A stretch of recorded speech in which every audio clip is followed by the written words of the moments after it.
Pourquoi est-ce que la progression des scores de Poutine est importante? Tout simplement parce que c'est un homme qui restera dans l'histoire de la Russie comme ayant fait du bien à la Russie, ayant servi les intérêts nationaux. Je terminerai là-dessus. C'est notamment son bilan. Au cours des 24 années où il a été au pouvoir, soit directement, soit par le truchement de Medvedev, on peut constater quoi? De 1999 à 2023, le produit intérieur brut de la Russie est passé de 195,9 milliards de dollars à 2215 milliards de dollars. Il a été multiplié par 11,3.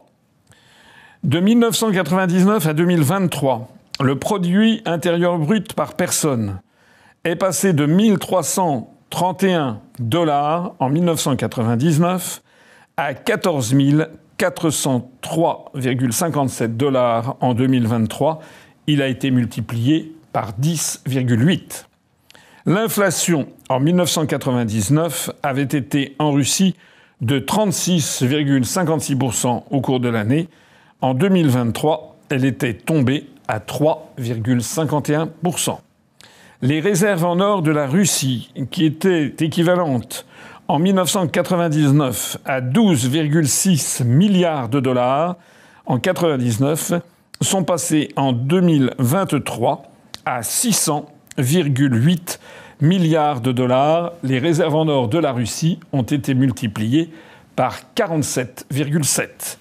La dette de la Russie, qui représentait de la dette de l'État russe, qui représentait 92,11% du produit intérieur brut en 1999, est tombée à 23% du produit intérieur brut en 2023. Je rappelle qu'en France, elle est aux alentours de 115%.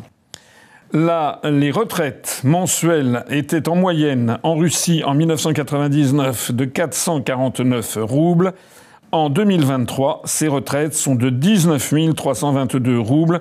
C'est-à-dire que, en roubles actualisés et compte tenu de l'inflation, les retraites mensuelles du peuple russe ont été multipliées par 15,6 en niveau de vie.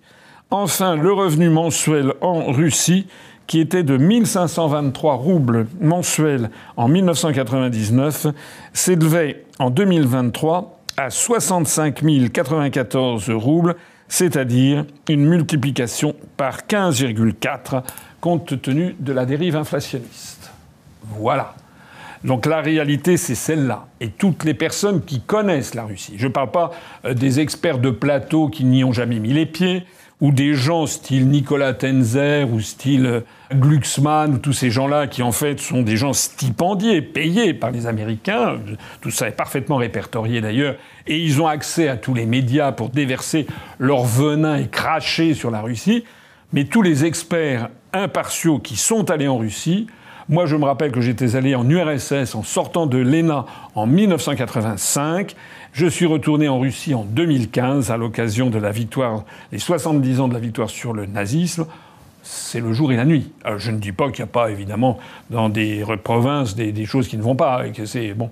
Mais c'est le jour et la nuit. Voilà, c'est un pays qui est en pleine renaissance. Et c'est la raison fondamentale pour laquelle le peuple russe, dans sa très grande majorité, soutient Vladimir Poutine, comme d'ailleurs en son temps il avait soutenu Charles de Gaulle, quand Charles de Gaulle était revenu au pouvoir, le peuple français. Voilà, ça fait partie de ces moments de l'histoire où des gens se reconnaissent dans un dirigeant.